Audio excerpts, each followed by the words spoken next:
மகிமை டிவி நண்பர்களுக்கு மனமார்ந்த வாழ்த்துக்கள். இந்நாட்களிலே சங்கீத புஸ்தகத்திலிருந்து செய்திகளை நாம் படித்து தியானித்து வருகிறோம். இந்த செய்திகளை தொடர்ந்து நீங்கள் கேளுங்கள். நீங்கள் இந்த செய்திகளை தொலைக்காட்சி வாயிலாக தியானிக்கும் பொழுது நீங்கள் உங்கள் வேத புத்தகத்தை உங்கள் கையில் வைத்திருங்கள். சங்கீத புஸ்தகத்தை நாம் தியானிக்கும் பொழுது இந்த சங்கீத புஸ்தகம் உங்களுடைய மடியில் இருக்க வேண்டும், வேத புத்தகம் உங்களுடைய மடியில் இருக்க வேண்டும். வசனங்களை வாசிக்க நீங்கள் இந்த வசனங்களை உங்களுடைய வேத புத்தகத்தில் பாருங்கள், தொடர்ந்து தியானியுங்கள். இந்த செய்திகள் மகிமை டிவியிலே இடம்பெறுகின்றன. மாலை 5 மணிக்கு சனிக்கிழமையும் ஞாயிற்றுக்கிழமையும் யூடியூப்பில் இந்த சங்கீத செய்திகள் தொகுப்பாக வழங்கப்பட்டிருக்கின்றன. இவற்றையெல்லாம் நீங்கள் பாருங்கள். மற்றவர்களுக்கு இந்த செய்திகளை நீங்கள் அறிமுகப்படுத்துங்கள். உங்களுடைய கருத்துக்கள், யோசனைகள், ஜப குறிப்புகள் எல்லாவற்றையும் உங்களுக்கு தெரியப்படுத்துங்கள். உங்களோடு சேர்ந்து சங்கீத செய்திகளில் நாம் சேர்ந்து வாழ்வோம். ஆண்டவர் உங்களை ஆசீர்வதிப்பாராக. ஆமென். 60ஆம் சங்கீதம். 60ஆம் சங்கீதம் வேத புத்தகம் கையில் எடுத்துக்கொள்ளுங்கள். இந்த சங்கீதத்தை குறித்து நாம் பார்க்கும் பொழுது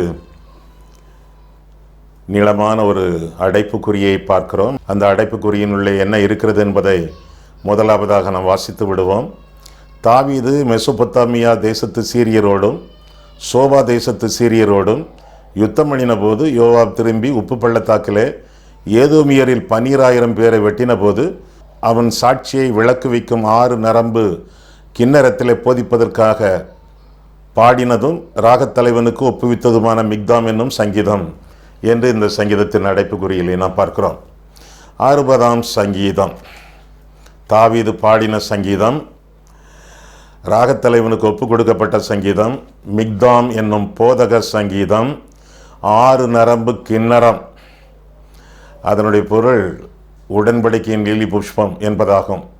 உடன்படிக்கையின் லீலி புஷ்பம் என்று அழைக்கக்கூடிய 6 நரம்பு கிண்ணற வாத்தியத்திலே வாசிக்கப்பட்ட சங்கீதம்.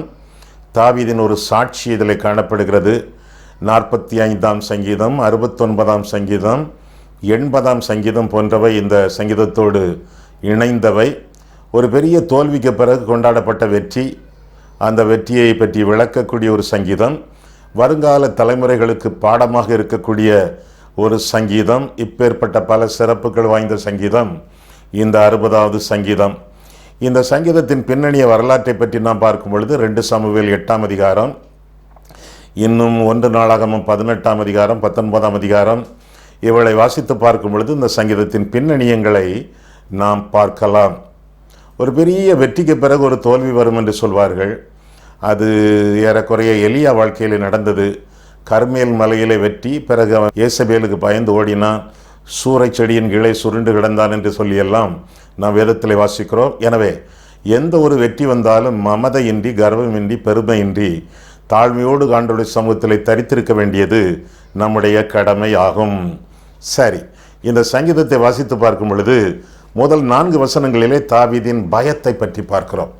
அனாவசியமான பயம், தாவீதின் பயம். முதல் 4 வசனங்கள்: தேவனே, நீர் எங்களை கைவிட்டீர், எங்களை சிதறடித்தீர், எங்கள் மேல் கோபமாயிருந்தீர், மறுபடியும் எங்களிடமாய் திரும்பியறலும், பூமியை அதிர பண்ணி அதை வெடிப்பாக்கினீர், அதன் வெடிப்புகளை பொருந்த பண்ணும், அது அசைகின்றது, உம்முடைய ஜனங்களுக்கு கடினமான காரியத்தை காண்பித்தீர், தத்தளிப்பின் மதுபானத்தை எங்களுக்கு குடிக்க கொடுத்தீர், சத்தியத்தின் நிமித்தம் ஏற்றும்படியாக உமக்கு பயந்து நடக்கிறவர்களுக்கு ஒரு கொடியை கொடுத்தீர். சேலா என்று முடிகிறது. சேலா என்ற வார்த்தைக்கு பல சங்கீதங்களிலே உங்களுக்கு அர்த்தத்தை நான் சொல்லியிருக்கிறேன். சேலா என்று வரும் பொழுதெல்லாம் அந்த இடத்துல நிறுத்தி தியானித்து சிந்திக்க வேண்டும். சேலா என்ற சொல்லுக்கு முன்னால் வரக்கூடிய வசனங்களை மீண்டும் மீண்டும் வாசித்து அந்த வசனங்கள் சொல்லக்கூடிய கருத்துக்களை சிந்தித்து தியானித்து கீழ்ப்படிய நம்மை ஒப்புக்கொடுக்க வேண்டும் என்ற கருத்தை வலியுறுத்தக்கூடிய வார்த்தை சேலா என்பதாகும். தாவீதின் பயம். பலவிதமான வார்த்தைகளிலே அந்த பயத்தை வெளிப்படுத்துவதாக இந்த சங்கீதத்தில் பார்க்கிறோம்.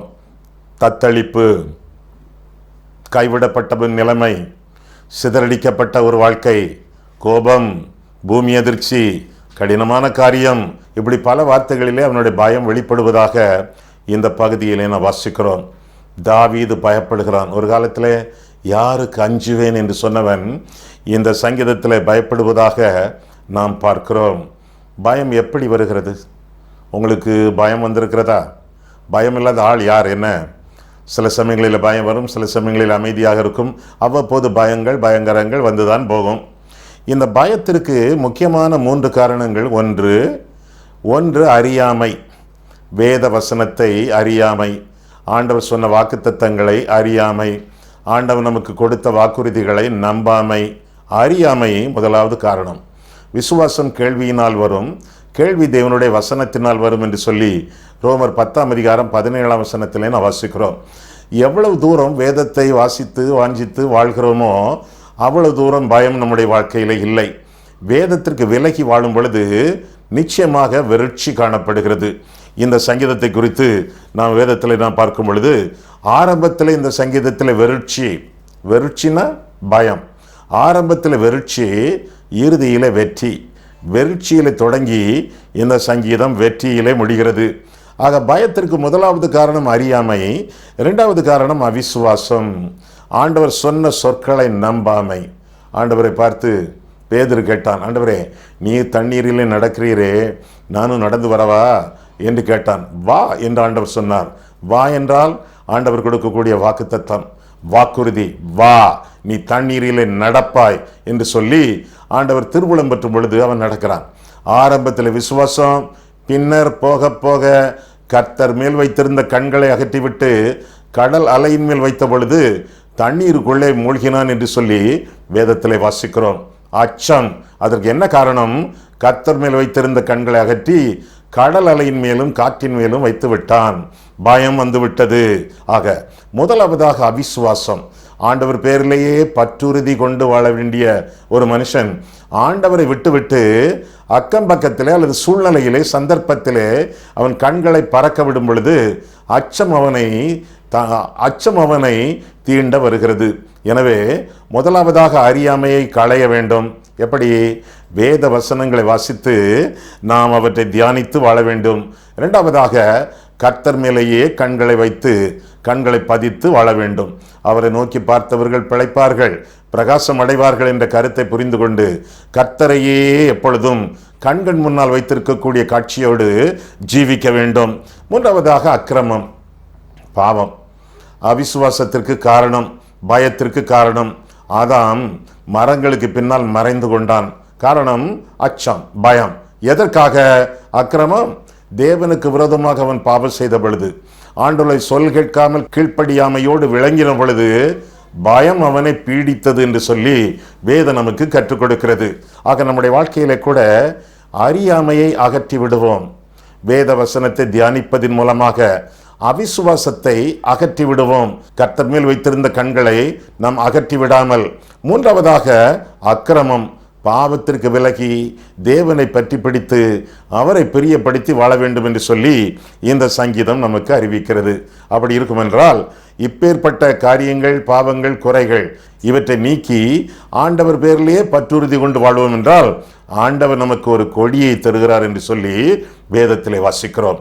கொடி என்பது வெற்றியின் சின்னம், வாகையின் சின்னம். வாகை வெற்றி. கொடி எங்கே? உயரமான ஒரு இடத்துல. கர்த்தருக்கு பயந்து வாழும் பொழுது உன்னதத்திலே நாம் உட்கார வைக்கப்பட்டிருக்கிறோம். உன்னதமானவருடைய மறைவிலே, சர்வ வல்லவருடைய நிழலிலே நாம் தங்கக்கூடிய வாய்ப்பு நமக்கு இருக்கிறது. முதலாவதாக உயர்ந்த ஒரு ஸ்தலம், உன்னதமான ஒரு இடம். அது மட்டுமல்ல, உற்சாகம். மேலே இருக்கும் பொழுது பெருத்த உற்சாகம், கர்த்தருடைய உதவி நமக்கு காத்திருக்கிறது. ஏனென்றால் ஆண்டவருடைய சமூகத்திலே நாம் வாழும் பொழுது நமக்கு ஆசீர்வாதம் மட்டுமல்ல, அவ்வப்போது அனுகிரகமும் கிடைக்கிறது, உதவியும் கிடைக்கிறது என்பதை இந்த சங்கீதம் நமக்கு அறிவிக்கிறது. கர்த்தர் நம்முடைய கொடி என்று சொல்லி வேதம் நமக்கு கற்றுக் கொடுக்கிறது. யாத்திராகமம் 17:15 வாசிக்கும் பொழுது கர்த்தர் நம்முடைய கொடி, the Lord is my banner என்று சொல்லி வேதம் நமக்கு கற்றுக் கொடுக்கிறது. ஆக ஆண்டவருக்கு முதலிடம், ஆண்டவருக்கு முக்கியத்துவம், ஆண்டவரை நம்முடைய வாழ்க்கையிலே உயர்த்தி காட்டும் பொழுது, மகிமைப்படுத்தி ஜீவிக்கும் பொழுது, கனம் பண்ணி வாழும் பொழுது நம்முடைய வாழ்க்கையிலே பயம் நீங்குகிறது. 2 விதமான பயங்கள் முக்கியமாக வேதத்திலே. ஒன்று ஆதாமின் பயம், அடுத்தது ஆபிரகாமின் பயம். ஆதாமின் பயம் என்ன? தண்டனைக்கு பயப்படக்கூடிய பயம், மரங்களுக்கு பின்னால் மறைந்து கொண்டான். ஆபிரகாமின் பயம் என்ன? இப்பொழுது நீ தேவனுக்கு பயப்படுகிறவன் என்பதை இதனால் அறிந்திருக்கிறேன் என்று ஆண்டவர் சொன்னார். ஆதியாகமம் 22 அதிகாரம் 12 இப்பொழுது நீ தேவனுக்கு பயப்படுகிறவன் என்பதை இதனால் அறிந்திருக்கிறேன். எதினால்? தன்னுடைய ஒரே குமாரன், நேச புதல்வன், தவ மைந்தன், அவனை பலிபீடத்தில் வைத்த பொழுது எனக்கு என் பிள்ளை முக்கியமல்ல, யெகோவாவாகிய தேவனே முக்கியம், என் தேவன் முக்கியம், அவர் தந்த அற்புதம் முக்கியமல்ல என்று சொல்லி கர்த்தருக்கு முதலிடம், முக்கியத்துவம், ஒளியிடம் கொடுத்து ஆபிரகாம் வாழ்ந்த பொழுது அவன் தேவனுக்கு பயப்படுகிறவன் என்ற நற்சாட்சியை பெற்றான் என்று சொல்லி வேதம் நமக்கு கற்றுக் கொடுக்கிறது. நம்முடைய வாழ்க்கையிலே கூட கர்த்தருக்கு பயப்படக்கூடிய பயத்தோடு வாழ வேண்டியது நம்முடைய கடமையாகும். இரண்டாவதாக இந்த சங்கீதம் அறிவிக்கக்கூடிய சொல் என்னவென்றால் பரிசுத்தம். முதலாவதாக பயம், இரண்டாவதாக பரிசுத்தம். 5 முதல் 8 வரை நாம் வாசிக்கையிலே, உமது பிரியர் விடுவிக்கப்படும்படி உமது வலதுகரத்தினால் ரட்சித்து எனக்கு செவி கொடுத்தருளும். தேவன் தமது பரிசுத்தத்தை கொண்டு விளம்பினார், ஆகையால் களி கூறுவேன். சீகோமை பங்கிட்டு சுக்கோத்தின் பள்ளத்தாக்கி அளந்து கொள்வேன்.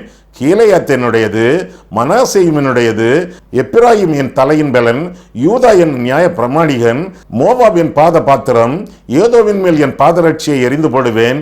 பெலிஸ்தியாவே, என் நிமித்தம் ஆர்ப்பரித்துக்கொள். அரணான பட்டணத்திற்குள் என்னை நடத்தி கொண்டு போகிறவர் யார்? ஏதோ மட்டும் எனக்கு வழிகாட்டுகிறவர் யார்? எங்கள் சேனைகளோட புறப்படாமல் இருந்த தேவரீர் அல்லவோ, எங்களை தள்ளிவிட்டிருந்த தேவரீர் அல்லவோ என்று தொடர்ந்து கர்த்தருக்கு பயப்படும் பயத்தை மட்டுமல்ல, கர்த்தருக்குள்ளான பரிசுத்தத்தை வலியுறுத்தும் வாக்கியங்களை சங்கீதக்காரன் இங்கு அறிவிப்பதாக பார்க்கிறோம். பரிசுத்தம் இல்லை, தேவன் தள்ளிவிட்டார். பரிசுத்தத்திற்கு ஒப்புக் கொடுக்கும் பொழுது தேவன் அரவணைத்துக் கொள்கிறார். அப்படி அரவணைக்கும் பொழுது எதிரிகளின் மேல் ஆண்டவர் வெற்றியை தருகிறார். சீகேம் என்ற வார்த்தை எப்பிராயிம் கோத்திரத்தில் உள்ள தலைநகர், சுக்கோத் என்ற வார்த்தை யோர்தான் நதியின் மேற்கு புறம், கீலேயாத் என்ற ஒரு பட்டணம் யோர்தானுக்கு கிழக்கு புறமாக இருக்கக்கூடியது. அது மட்டுமல்ல, மனாசேயின் பாதி கோத்திரம் எப்பிராயிம், இஸ்ரவேலிலே தலை சிறந்த கோத்திரங்களில் ஒன்று, யூதா ராஜரீகமான ஒரு கோத்திரம், மோவாப், ஏதோம், இவைகளெல்லாம் கர்வத்திற்கு பெயர் போனவை. பெலிஸ்தியா பரம எதிரி. இவர்கள் எல்லாரையும் விட தெய்வம் பெரியவர், அவருடைய பராக்கிரமம் பெரியது. அவர் இவர்கள் எல்லாரையும் முறியடித்து வெற்றியை கொடுக்கக்கூடிய தெய்வம் என்று சொல்லி வேதம் நமக்கு கற்றுக் கொடுக்கிறது. நம்முடைய வாழ்க்கையில கூட உலக பிரகாரமான எதிரிகள் மட்டுமல்ல, உள்ளான எதிரிகள் பலர் உண்டு. 3 விதமான முக்கியமான எதிரிகள். என்னென்ன? பிசாசு, உலகம், மாம்சம். இந்த 3ம் பரம எதிரிகள், ஆவிக்குரிய எதிரிகள். இவைகளை எல்லாம் மேற்கொண்டு வாழ வேண்டியது நம்முடைய கடமை. பிசாசு ஒரு பரம எதிரி, ஆனால் கூண்டுக்குள்ளே அடைபட்டு கிடக்கக்கூடிய ஒரு புலி. தேவன் அவனை வென்றார், இயேசு அவனை வென்றார் என்று சொல்லி வேதம் நமக்கு கற்றுக் கொடுக்கிறது. சிலுவையிலே ஆண்டவர் அறையப்பட்ட பொழுது அவனையும் அறைந்து கொண்டார் என்று சொல்லி வேதத்திலிருந்து நாம் விளங்கிக் கொள்ளுகிறோம். அறையப்பட்ட, அடிக்கப்பட்ட, அடைக்கப்பட்ட ஒரு கைதி பிசாசு. எனவே அவனை குறித்து நாம் பயப்பட வேண்டிய தேவையில்லை. மாம்சம், உலகம் இவற்றையெல்லாம் மேற்கொண்டு வாழ வேண்டும் என்றால் நிச்சயமாக 1 வேத வசனத்திற்கு கீழ்ப்படிந்து வாழ வேண்டும். 2 ஆவியானவருடைய ஆளுகையை அனுதினம் நம்முடைய வாழ்க்கையிலே பெற்று நம்முடைய வாழ்க்கையிலே ஜீவிக்க வேண்டும். ஆக பரிசுத்த வேதத்தின் ஆளுகை, பரிசுத்த ஆவியானவருடைய ஆளுகை, இவற்றிற்கு நம்முடைய வாழ்க்கையை ஒப்புக் கொடுத்து வாழும் பொழுது ஆவிக்குரிய எதிரிகளையும் நாம் மேற்கொண்டு வாழ முடியும். இந்த வெற்றிக்கு அடிப்படையாக சில வார்த்தைகள் இங்கே கற்றுக் கொடுக்கப்படுகின்றன. 1 4 வசனத்தில் வாசிக்கிறோம், சத்தியம். ஆண்டவருடைய வேதம் சத்தியம் உங்களை விடுதலையாக்கும் என்று சொல்லி வேதம் சொல்கிறது. எவ்வளவு தூரம் வேதத்திற்கு உங்களுடைய வாழ்க்கையை ஒப்புக் கொடுக்கிறீர்களோ அவ்வளவு தூரம் உங்களுக்கு வெற்றி உண்டு. வேதம் உங்களை பாவத்தை விட்டு விலக்கும், அல்லது பாவம் உங்களை வேதத்தை விட்டு விலக்கும். எது எதை விட்டு இந்நாட்களிலே உங்களை விலக்கி கொண்டிருக்கிறது? வாலிபன் தன் வழியை எதனால் சுத்தம் பண்ணுவான்? உம்முடைய வசனத்தின்படி தன்னை காத்துக் கொள்ளுகிறதுனால் தானே. உமக்கு விரோதமாய் நான் பாவம் செய்யாதபடிக்கு உம்முடைய வாக்கை என் இருதயத்திலே வைத்தேன் என்றெல்லாம் சங்கீதத்திலே நாம் பார்க்கிறோமே. ஆக பரிசுத்த வேதம் இல்லை என்றால் வாழ்க்கையிலே பரிசுத்தம் இல்லை. பரிசுத்தம் இல்லை என்றால் ஜீவியத்திலே தோல்விதான் உண்டு. தோல்வியிலிருந்து வெற்றி பெற வேண்டும் என்றால் சத்தியம், சத்திய வசனம், ஆவியின் பட்டயம் இல்லை, பரிசுத்தம் இல்லை. எனவே தேவனுடைய பட்டயம் உங்கள் கையிலே இருக்கிறது, உங்களுடைய மடியிலே இருக்கிறது. அதை பக்குவமாக பயன்படுத்தி பரிசுத்தமாக ஜீவித்து ஆண்டவர் தரக்கூடிய வெற்றியிலே பங்கடைவீர்களாக. இரண்டாவதாக அதே 4ஆம் வசனத்திலே பயம். என்ன பயம்? பயபக்தி. ஆண்டவரிடத்திலே பக்தியோடு ஜீவிக்கக்கூடிய ஒரு ஜீவியம். ஏற்கனவே சொன்னது போல ஆண்டவராகிய தெய்வத்திற்கு நம்முடைய ஜீவியம் முழுவதிலும் முழு இடம், முதல் இடம், முக்கிய இடம் கொடுத்து வாழ வேண்டியது நம்முடைய கடமை. எப்பொழுதும் கர்த்தரையே நினைத்து இயேசுவே சிந்தித்து நம்முடைய சிந்தனைகள் முழுவதிலும் தேவன் ஆக்கிரமிக்கக்கூடிய அளவிலே, ஆசீர்வதிக்கக்கூடிய அளவிலே சிந்தைகளை கூட ஆண்டவருக்கு ஒப்புக் கொடுத்து தன்னுடைய கண்களை, நாவை, உதட்டை, இருதயத்தை, உள்ளிந்திரியங்களை, நம் எல்லாவற்றையும் ஆண்டவருக்கு சமூலமாக சமர்ப்பித்து வாழும் பொழுது நிச்சயமாக விடுதலையின் வாழ்க்கையை, வெற்றியின் வாழ்க்கையை நாம் வாழ்வோம். முதலாவதாக பரிசுத்த வேதம், இரண்டாவதாக பயபக்தி, மூன்றாவதாக பிரியம். ஆண்டவருக்கு பிரியமாக வாழ வேண்டியது நம்முடைய கடமை. விசுவாசமின்றி தேவனுக்கு பிரியமாய் இருப்பது கூடாத காரியம். சரீரம் வாழ்வதற்கு தேவை சுவாசம், ஆத்துமா வாழ்வதற்கு தேவை முன்னால ஒரு சுவாசம், விசுவாசம். ஆத்துமா வாழ்வதற்கு தேவை விசுவாசம். விசுவாசத்தினாலே நீதிமான் பிழைப்பான் என்று சொல்லி வேதம் நமக்கு கற்றுக் கொடுக்கிறது. ஆக கர்த்தருக்கு பிரியமானவர்களாக ஜீவிக்க வேண்டியது நம்முடைய கடமையாகும். கர்த்தர் நம்மேல் பிரியமாயிருக்கிறார், அதுல எந்த விதமான சந்தேகமும் இல்லை. நிபந்தனையின்றி தேவன் இவ்வளவாய் உலகத்தில், இவ்வளவாய் உங்களில் அன்பு கூர்ந்தார் என்று சொல்லி வேதம் கற்றுக் கொடுக்கிறது. பிரியமாய் இருக்கக்கூடிய கர்த்தருக்கு நம்முடைய பிரியத்தையும் காண்பிக்க வேண்டியது நம்முடைய கடமை. ஆமையா, தேவன் அன்பாகவே இருக்கிறார், எங்களுக்கு தெரியும். ஆனா நம்ம தேவனிடத்தில் அன்பாய் இருப்பது எப்படி ஐயா? எப்படி என்றால், முதலாவதாக கற்பனை. அவருடைய கற்பனைகளுக்கு கீழ்ப்படிவது நாம் தேவனிடத்தில் காட்டக்கூடிய அன்பு. இரண்டாவதாக கரிசனை. யோனாவின் குமாரனாகிய சீமோனே, நீ என்னிடத்தில் அன்பாயிருக்கிறாயா? ஆமா ஆண்டவரே. அப்படியானால் என் ஆடுகளை மேய்ப்பாயாக. ஆத்தும பாரத்தோடு ஆடுகளை மேய்க்கக்கூடிய தியாகத்தோடு வாழ்வது ஆண்டவரிடத்திலே அன்பு கூறுவதாம். அது மட்டுமல்ல, காணிக்கை. முதலாவதாக கற்பனை, இரண்டாவதாக கரிசனை, மூன்றாவதாக காணிக்கை. இவ்வளவாய் உலகத்தில் அன்பு கூர்ந்தார். எப்படி அன்பு கூர்ந்தார்? தம்முடைய ஒரே பேரான குமாரனை தந்தருளி அன்பு கூர்ந்தார். தந்தருளாமல் அன்பு கூற முடியாது, கொடுக்காமல் அன்பை காட்ட முடியாது. அன்பு என்றால் தியாகம். அன்பின்றி கொடுக்கலாம், ஆனால் கொடுக்காமல் அன்பை காட்ட முடியாது.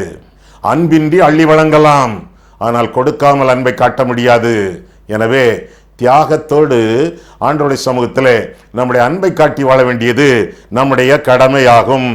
ஆக முதலாவதாக பரிசுத்த வேதம், இரண்டாவதாக பயபக்தி, மூன்றாவதாக பிரியம், நான்காவதாக பலத்த கரம். 5ஆம் வசனத்தில் வாசிக்கிறோம், பலத்த கரம். ஆண்டவருடைய வல்லமையான கரம், ஆண்டவருடைய வலது கரம். வலது கரத்தினாலதானே கை கொடுக்கிறீர்கள், வலது கரத்தினாலதானே பெரும்பாலும் எழுதுகிறீர்கள், வலது கரத்தினாலதானே பெரிய காரியங்களை செய்கிறீர்கள். வலது கரம் முக்கியமான கரம், பலத்த கரம், பலனுள்ள கரம், அடிக்கடி பயன்படுத்தக்கூடிய கரம். எனவே கர்த்தருடைய வலது கரம் ஆண்டவராகிய இயேசு கிறிஸ்து, ஆண்டவருடைய வலது கரத்திற்குள்ளாக நாம் வாழ வேண்டியது நம்முடைய கடமை ஆகும். அவருடைய பலத்த கரத்துக்குள்ளே அடங்கி இருக்க வேண்டியது நம்முடைய கடமை ஆகும். ஏற்ற காலத்திலே அவர் உங்களை உயர்த்தும்படி அவருடைய பலத்த கரத்தின் கீழ் அடங்கி இருங்கள் என்று சொல்லி வேதத்திலே நான் வாசிக்கிறோம். அவருடைய பலத்த கரம் அவருக்குள்ளே அடங்கி இருக்க வேண்டியது நம்முடைய கடமை. இது என்னுடைய தலைன்னு வச்சிருவோமே, இது என்னுடைய தலை என்று வைத்துக் கொள்வோமே. என்னுடைய தலை ஆண்டவருடைய பலத்த கரத்துக்கு கீழே, அவருடைய பலத்த கரத்தின் கீழே அடங்கி இருங்கள். ஏற்ற காலத்திலே ஆண்டவர் உங்களை உயர்த்தத்தக்கதாக. நான் அடங்க மாட்டேன், நான் அடங்கி இருக்க மாட்டேன், நான் என்னை தாழ்மைப்படுத்த மாட்டேன், தாழ்மை எனக்கு சம்பந்தம் இல்லை, நான் துள்ளுவேன், உயருவேன், மிஞ்சி மிஞ்சி போவேன், என்னை உயர்த்துவேன் அப்படின்னா இது பலத்த கரம். ஆண்டவருடைய பலத்த கரம் நம்முடைய தலை நொறுங்கி போகும். எனவே ஆண்டவருடைய பலத்த கரத்துக்குள்ளே அடங்கி வாழ வேண்டியது நம்முடைய கடமை. கர்த்தருடைய வலது கரம், கர்த்தருடைய பலத்த கரம் பராக்கிரமம் செய்யும் என்று சொல்லி வேதத்திலே பல இடங்களிலே நாம் பார்க்கிறோம். ஆண்டவருடைய கரங்களுக்கு கீழே வேதத்தில் வாசிக்கிறோமே, நாம் எல்லாம் அவருடைய கைக்குள்ளான ஆடுகளுமாமே என்று சொல்லி அவருடைய கைக்குள்ளான ஆடுகளாக வாழ வேண்டியது நம்முடைய கடமை.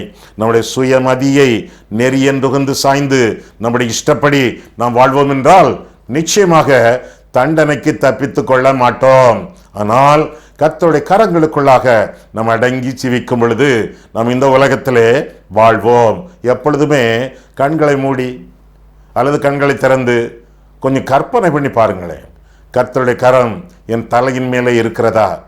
அது ஆசீர்வதிப்பதற்காக மட்டுமல்ல, நாம் அடங்கி வாழ்வதற்காகவும். ஆண்டவரே, உம்முடைய கரத்தை என் தலையிலே வையும், என்னை ஆசீர்வதியும். நல்ல ஜெபம், உண்மையான ஜெபம்தான். ஆண்டவர் ஆசீர்வதிப்பார். அது மட்டுமல்ல, கர்த்தருடைய கரம் நம்முடைய தலையிலே இருக்கிறது என்றால் அடக்க ஒடுக்கத்தோடு வாழ வேண்டியது நம்முடைய கடமை.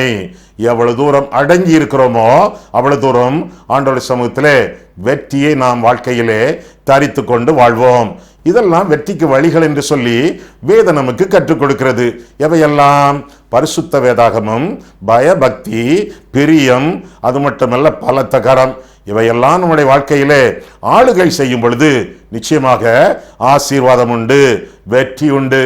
அது மட்டுமல்ல, எபேசியர் 6ஆம் அதிகாரம் 10 முதல் 13 வரை பின்னர் நீங்கள் வாசித்து பாருங்கள். இந்த செய்தி முடிந்த பிறகு கர்த்தருடைய சர்வாயுத வர்க்கம், என்னென்ன ஆயுதங்களை நம்முடைய வாழ்க்கையிலே தரித்து கொள்ள வேண்டும், எப்படி வெற்றி வரும் என்பதையெல்லாம் அந்த வசனங்கள் நமக்கு அறிவிக்கின்றன. அவருடைய பலத்த கரத்திற்குள்ளே வாழக்கூடியவர்கள் சர்வாயுத வர்க்கத்தையும் சர்வ ஆயுத வர்க்கத்தையும் தரித்து கொண்டு வாழ வேண்டியது நம்முடைய கடமையாகும். ஆக முதலாவதாக இந்த சங்கீதத்தில் வரக்கூடிய வார்த்தை பயம், இரண்டாவதாக பரிசுத்தம், மூன்றாவதாக பராக்கிரமம். கர்த்தராரை பராக்கிரமம் செய்வோம், மனுஷருடைய உதவி விருதா. 9ஆம் வசனம் முதல் பாருங்கள். 9ஆம் வசனம் முதல் 12ஆம் வசனம் வரை பார்க்கும் பொழுது, அரணான பட்டணத்திற்குள் என்னை நடத்தி கொண்டு போகிறவர் யார்? ஏதோ மட்டும் எனக்கு வழிகாட்டுகிறவர் யார்? எங்கள் சேனைகளோடு புறப்படாமல் இருந்த தேவரீர் அல்லவோ? எங்களை தள்ளிவிட்டிருந்த தேவன் அல்லவோ? இக்கட்டில் எங்களுக்கு உதவி செய்யும். மனுஷனுடைய உதவி விருதா, தேவனாலே பராக்கிரமம் செய்வோம். அவரே எங்கள் சத்துருக்களை மிதித்து போடுவார். மிதித்து போடுவார். என்ன பயங்கரமான வார்த்தை! அவருடைய பாதங்கள் வெண்கல பாதங்கள் என்று சொல்லி வேதம் சொல்லுகிறது. மிதித்து போடுவார் அப்படின்னா அந்த ஆட்களுடைய நிலைமை என்ன? சரி, மூன்றாவதாக பார்க்கிறோம் பராக்கிரமம் என்ற வார்த்தையை இந்த சங்கீதத்திலே நாம் வாசித்து முடிக்கிறோம். தேவனாலே பராக்கிரமம் செய்வோம், மனுஷருடைய உதவி விருதா என்று சொல்லி வேதத்திலே நாம் வாசிக்கிறோம். வெற்றிக்கு அடிப்படை ஆண்டவராகிய தெய்வம். ஆண்டவரே வெற்றியை தரக்கூடியவர், விடுதலை நாயகர், வெற்றியை தரக்கூடியவர் என்று சொல்லி வேதம் நமக்கு தெளிவாக கற்றுக் கொடுக்கிறது. ஏற்கனவே உங்களுக்கு சொன்னேனே, முந்தின சங்கீதத்திலே கோலியாத்தை கொன்றது யார்? தாவீதா. தாவீதை கேட்டால் அப்படி சொல்ல மாட்டானே. தாவீது சொல்வான், என் தேவனுடைய நாமத்தினாலே செல்கிறேன். வெற்றி தேவனுடைய நாமத்தின் அடிப்படையிலே. ஆக ஆண்டவருடைய நாமத்தினாலே தான் வெற்றியை ஒழிய மனுஷனுடைய வெற்றி அல்ல. வெற்றிக்கு காரணம் தாவீதும் அல்ல, கவனும் கல்லும் அல்ல. கர்த்தரே அந்த வெற்றிக்கு அடிப்படை. கர்த்தரே நமக்கு உதவி செய்கிறவர். எனக்கு ஒத்தாசை வரும் பர்வதங்களுக்கு நேராக என் கண்களை ஏறெடுக்கிறேன். வானத்தையும் பூமியும் உண்டாக்கின கர்த்தரிடத்திலிருந்து எனக்கு ஒத்தாசை வரும். கர்த்தரிடமிருந்து நமக்கு வெற்றி. எனவே அவருடைய உதவியை நாடி ஜீவிக்க வேண்டியது நம்முடைய கடமையை. மனுஷனை நம்புகிறது விருதா, மனுஷன் மேல் நம்பிக்கை வைக்கிறதும் விருதா என்றெல்லாம் வேதத்தில் வாசிக்கிறோம். எரேமியா 17ஆம் அதிகாரம் 5 முதல் 7 வரை பார்க்கும் பொழுது, மனுஷரை நம்புகிறவர்கள் சபிக்கப்பட்டவர்கள், அந்த நம்பிக்கைகளை பிரயோஜனமே இல்லை என்று சொல்லி அந்த வசனங்கள் நமக்கு அறிவிக்கின்றன. ஆக ஆண்டவரை நம்புவோம், ஆண்டவரை நோக்குவோம். நம்முடைய நம்பிக்கையின் நாயகர் ஆண்டவராகிய தெய்வம். உதவி செய்கிறவர் மட்டுமல்ல, ஒவ்வொரு நாளும் நமக்கு நம்பிக்கையாய் இருக்கக்கூடியவர். நீதிமொழிகள் 3ஆம் அதிகாரம் 26ஆம் வசனத்திலே நான் பார்க்கும் பொழுது, கர்த்தர் என் நம்பிக்கை என்று வாசிக்கிறோம். கர்த்தர் என் நம்பிக்கை, கர்த்தர் மேல் நான் நம்பிக்கை வைத்திருக்கிறேன் என்றல்ல, கர்த்தர் என் நம்பிக்கை. நீங்கள் கர்த்தர் என்று சொல்லும் பொழுதே, விசுவாசத்தோடு கர்த்தர் என்ற வார்த்தை உச்சரிக்கும் பொழுதே நம்பிக்கை உங்கள் இருதயத்திலே வந்தாயிற்று. கர்த்தர் என் நம்பிக்கை. நம்பிக்கை கர்த்தராக ஒரு ஆளாக வர்ணிக்கப்படுவதாக வேதத்தில் நான் வாசிக்கிறோம். இயேசு என்று சொல்லும் பொழுதே விசுவாசம், நம்பிக்கை இவையெல்லாம் உங்களுடைய இருதயத்தில் வந்தாயிற்று. எனவே அடிக்கடி ஒருவேளை சத்தம் போட்டு சொல்லாவிட்டாலும் மனதிற்குள்ளே இயேசுவே கர்த்தாவே உமக்கு ஸ்தோத்திரம், இயேசுவே உமக்கு ஸ்தோத்திரம் என்று சொல்லி ஆண்டவருடைய பெயரை, கர்த்தருடைய நாமம் எப்பொழுதும் உடைய உதட்டிலே இருக்கத்தக்கதாக, எப்பொழுதும் அவருடைய நாமத்தை உச்சரிக்கத்தக்கதாக நீங்கள் வாழ்வீர்கள் என்றால் வெற்றிகரமான வாழ்க்கையை ஆண்டவர் உங்களுக்கு வகுத்து தருகிறார். என்ன சொன்னேன் ஆரம்பத்தில்? இந்த செய்தி வெறுட்சியில் ஆரம்பிக்கிறது, வெற்றியிலே முடிகிறது. எனவே இந்த வெற்றியும் உங்களுக்கு சொந்தமாக இருக்கத்தக்கதாக, உங்களுக்கு தேவையற்ற பயத்தை எல்லாம் நீங்கள் புறந்தள்ளி பரிசுத்தத்திலே உங்களுடைய வாழ்க்கையை காத்துக்கொண்டு கர்த்தருடைய பராக்கிரமத்திலே நீங்கள் நம்பிக்கை வைத்து வாழும் பொழுது வாழ்க்கை உங்களுக்கு ஆசீர்வாதமாக அமையும். கர்த்தர் உங்களை ஆசீர்வதிப்பாராக. கண்களை மூடுவோம், கர்த்தரை பார்ப்போம். எங்களை நேசிக்கிற பரிசுத்தமுள்ள ஆண்டவரே, வெறுட்சியான சூழ்நிலைகளிலே, வறட்சியான வேளைகளிலே, வெறுப்பு எங்களை நோக்கி வரக்கூடிய சூழ்நிலைகளிலே, விரோதம் எங்கள் மேல் பாயக்கூடிய வேளைகளிலே எந்த ஒரு பயமுமின்றி நாங்கள் வாழ எங்களுக்கு உதவி செய்யும். பயங்கரமான காரியங்களை எல்லாம் நீர் கூண்டில் அடைத்து விட்டீர் சுவாமி. யுத்தம் உம்முடையது, உம்மாலே நாங்கள் பராக்கிரமம் செய்வோம்.